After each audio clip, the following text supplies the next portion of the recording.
le but du jeu de cette formation, c'est de comprendre effectivement comment ça marche, parce qu'il y a plein de sortes de métaphores différentes. Donc, on peut construire des métaphores oui, de plein de façons selon ce qu'on cherche. Et il y en a qui vont être plus efficaces que d'autres, mais même une métaphore qui est moins efficace, ben, parfois, ça va permettre d'être le bon déclencheur. Voilà, même si elle est moins cachée, même si elle arrive avec ses gros sabots, ben, des fois, elle permet de voir aussi son problème dans sa globalité. Et des fois, ça fait oh et des fois, c'est pas mal comme prise de conscience aussi. Mais le but du jeu, c'est surtout, enfin, il y a toute cette partie-là, hein, on va vraiment prendre le temps de détailler tout ça. Mais il y a aussi vraiment toute la question justement de s'autoriser à se lancer. Parce que souvent, c'est ça, c'est qu'on est devant et ça fait Je vais dire. qu'est-ce que je vais dire? Et éventuellement, on a le début de l'histoire, on a un bout de truc, et puis donc, l'idée, c'est vraiment de vous permettre de vous autoriser à, en conditions pas forcément hyper confortables, parce que ben voilà, on n'a pas 3 jours pour l'écrire, l'histoire. Quand la personne, elle est là, vous connaissez pas d'avance son problème, pas nécessairement. En tout cas, si elle revient, bah, des fois, on a le temps de bosser autrement. Mais quand on ne sait pas, ben, voilà, des fois, c'est pendant l'induction, moi, que ça se construit dans ma tête en même temps. Je fais mon induction et en même temps, ça commence à plap, plap, plap, plap. Je commence à avoir les gros fils et puis après, je joue avec. Mais effectivement, pour ça, ça demande de prendre confiance. Souvent, c'est juste ça. C'est vraiment juste une question de s'autoriser à jouer et à se dire, bon, je vais retomber sur mes potes d'une façon ou d'une autre et ça va le faire.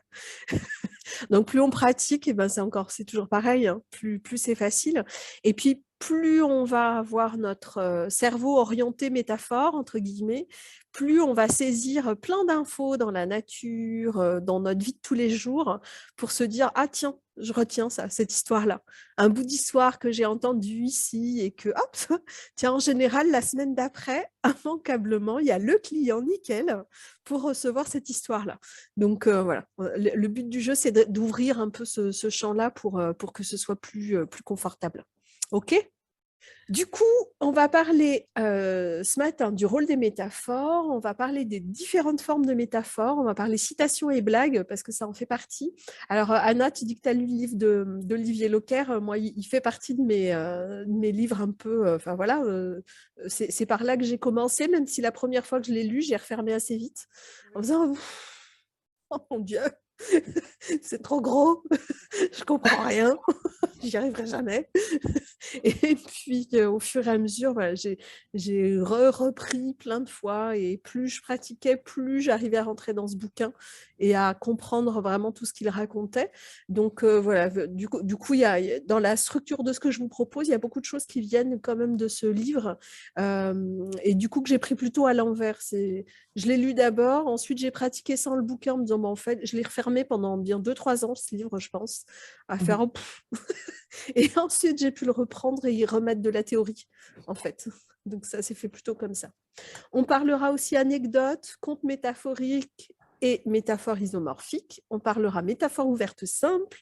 On parlera métaphore à l'aide de support et on parlera de structure métaphorique activatrice.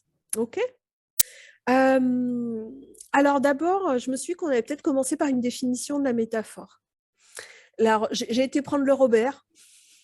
Bon, qui dit que c'est un procédé de langage qui consiste dans une modification de sens par substitution analogique. Donc, avant tout, les métaphores, c'est un outil auxiliaire du langage, hein. C'est avant tout une forme de langage. Et ce qui est super intéressant, c'est qu'on peut se rendre compte que dans la vie de tous les jours, on utilise en fait en permanence des métaphores dans le langage courant. Parce que nous, dans notre pratique thérapeutique, on dit métaphore comme un objet à part, je dirais. Une histoire, quelque chose qu'on va rajouter, etc. Mais en fait, dans notre vie de tous les jours, on va en permanence utiliser des métaphores pour tout et n'importe quoi. Euh, c'est vraiment ce langage imagé, il nous permet bien souvent de connecter à l'égrégore d'une pensée sans la nommer. Vous voyez ce que c'est qu'un égrégore? C'est vraiment voilà, la somme d'informations qui est reliée à un objet particulier. Et quand on dit par exemple, il a un cœur de pierre, on n'a pas besoin d'en dire plus pour d'une certaine façon, enfin, je veux dire, on la voit la pierre. Alors, selon nos modes sensoriels principaux, on ne va pas avoir la même façon de le sentir, ça. Mais moi, il a un cœur de pierre. Je vois toujours tout de suite la dureté du truc et en me disant, eh bien, ma cache.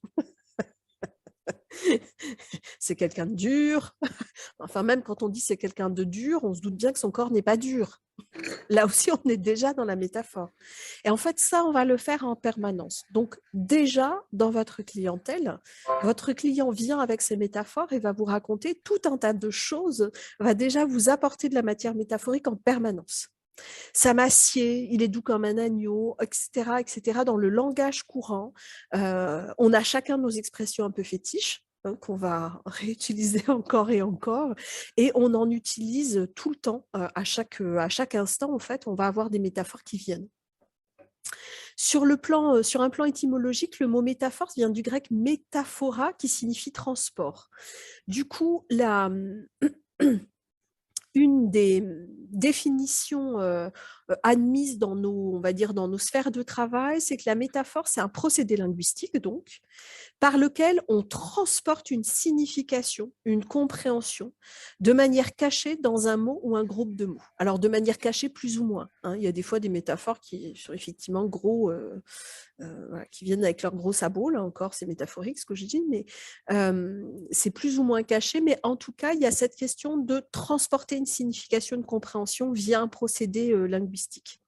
Pour Milton Erickson, la définition qu'il en donnait, c'était les métaphores sont le moyen qui permet d'apporter de nouvelles significations à la conscience. OK ? Dans l'approche des métaphores, ben, en fait, il est impossible de parler métaphore sans parler symbole. Parce que le langage symbolique, il fait partie pleinement de l'approche métaphorique. Je ne sais pas si vous connaissez Tristan Frédéric Lenoir, qui a écrit un livre sur la symbolique des rêves. C'est pareil, je ne l'ai pas pris avec moi, c'est extraordinaire. Il a un site, je vous ai mis le lien vers son site, parce que sur son site, on peut aller chercher les symboles de plein de choses. Lui, il définit le symbole comme une image simple qui contient un sens précis pour une communauté, avec une portée vibratoire universelle et qui doit être identifiable instantanément. Ok, donc on a vraiment, faut bien comprendre que les symboles, bah, là aussi, ils jalonnent nos vies en permanence. Selon notre univers culturel, on n'a pas les mêmes symboles, hein. Quand on est européen ou quand on est asiatique, africain ou russe, on ne va pas avoir tout à fait les mêmes, les mêmes symboles, hein. Ils ne vont pas avoir les mêmes significations. Il y a des choses relativement universelles. Et puis après, on a aussi nos propres symboles. On le voit bien quand toi, Amandine, qui a déjà travaillé avec moi sur les deuils, rupture des liens de douleur ou encore sur l'enfant intérieur. Après, chacun a quand même il y a une lecture personnelle des symboles. Mais néanmoins, les symboles, ils ont quand même cette portée vibratoire universelle. Et ça va nous être utile. Alors moi, je ne suis pas du tout une pro des symboles. Je ne sais pas interpréter des rêves, etc. Ce n'est vraiment pas mon truc.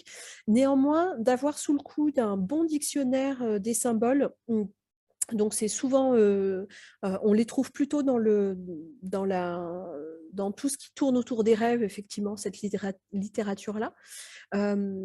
Soit d'avoir un bon bouquin là-dessus, soit d'avoir le site de Tristan Frédéric Lenoir. Je vous l'ai mis dans le Podia, le lien.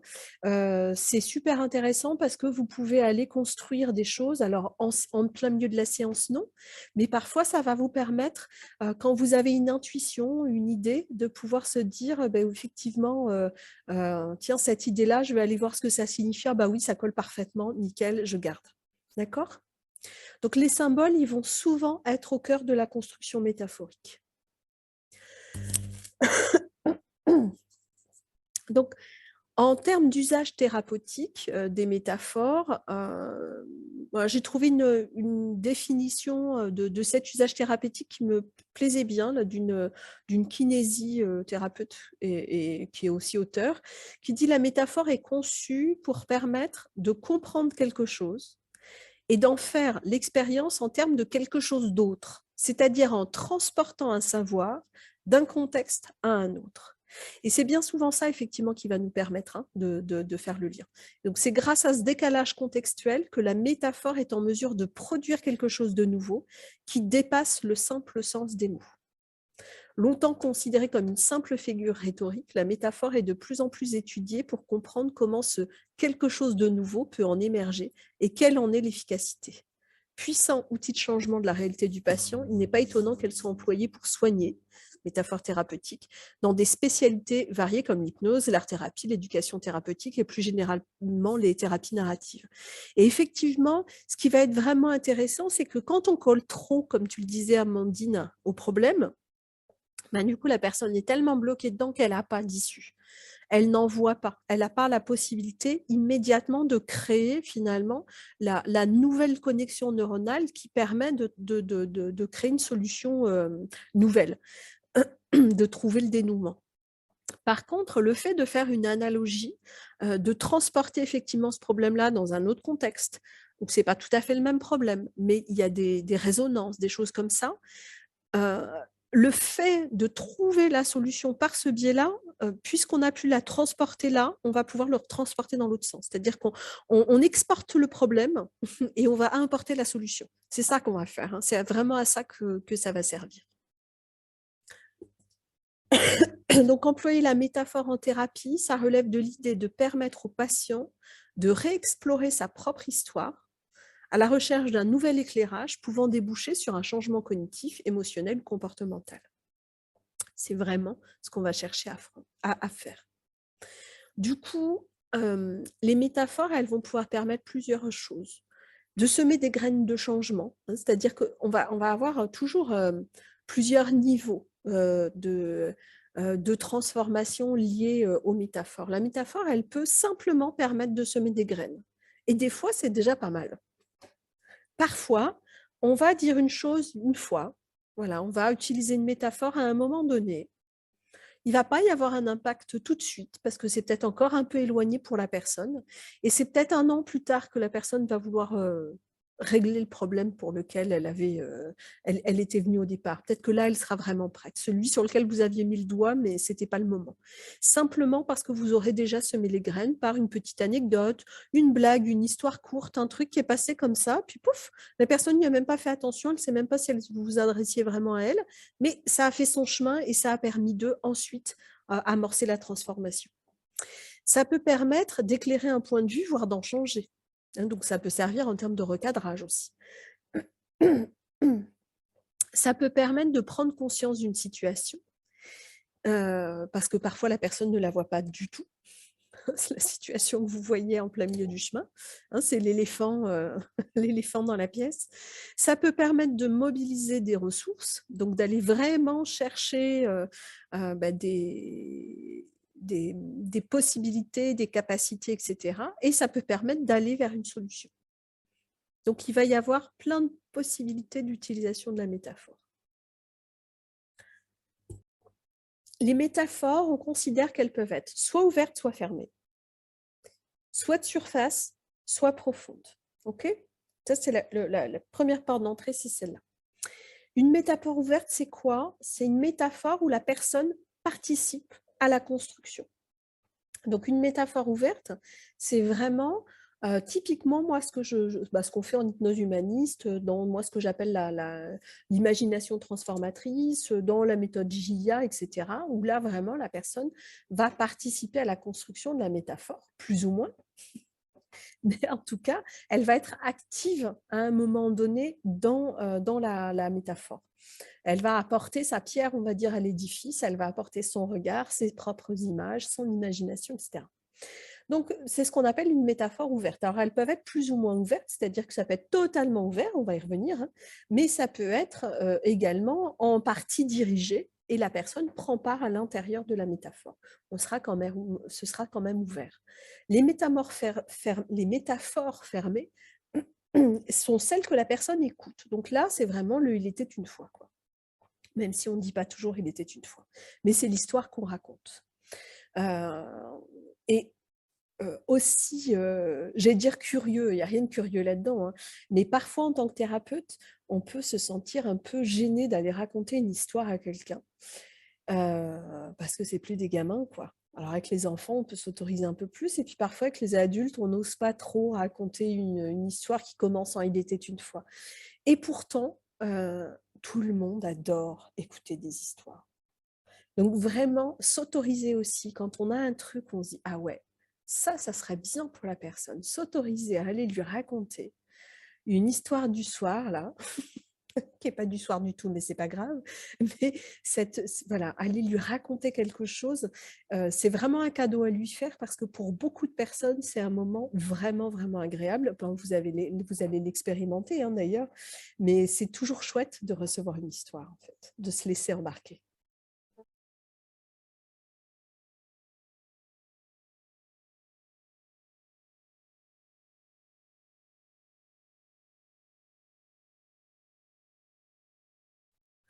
Eh bien, écoute, moi, le retour que j'ai, c'est rarement celui-là. Alors après, effectivement, si tu fais que ça, si la séance, elle est consacrée à une induction et à raconter 3 histoires et puis on referme, ça va être un peu compliqué. La métaphore, en hypnose ericksonienne notamment, enfin, parce que ce qui est le plus pratiqué, c'est quand même celle-là, pour moi, elle s'insère à un moment donné dans le travail. Elle va être mélangée à des suggestions directes, à des suggestions indirectes, à tout un tas d'autres trucs, et à un moment donné, l'histoire, elle peut prendre place. Au bon moment, quand la personne est bien, bien barrée, là, c'est-à-dire que la personne, elle va l'entendre qu'à moitié, l'histoire, éventuellement. Et là, moi, je trouve que c'est vraiment intéressant. Donc, tout dépend. Alors après, il peut y avoir des retours comme ça, bien entendu, mais dans la grande majorité des cas, moi, ce que je remarque, c'est que les gens sont super contents d'entendre une histoire. D'autres s'autoriser à se laisser aller là-dedans aussi, tu vois, de se laisser un peu embarquer dans une histoire qu'on nous raconte. Il y a un côté vachement reposant, hein, dans l'histoire, hein. Même si tu ne vois pas le lien avec ton propre truc, tu ne vois pas trop quel est l'intérêt. Effectivement, c'est pour ça que s'il n'y a que ça peut laisser l'impression au niveau du mental qu'il ne s'est rien passé. Après, même chez la personne qui dit ça, ce sera intéressant de voir si ça a fait bouger des trucs ou pas.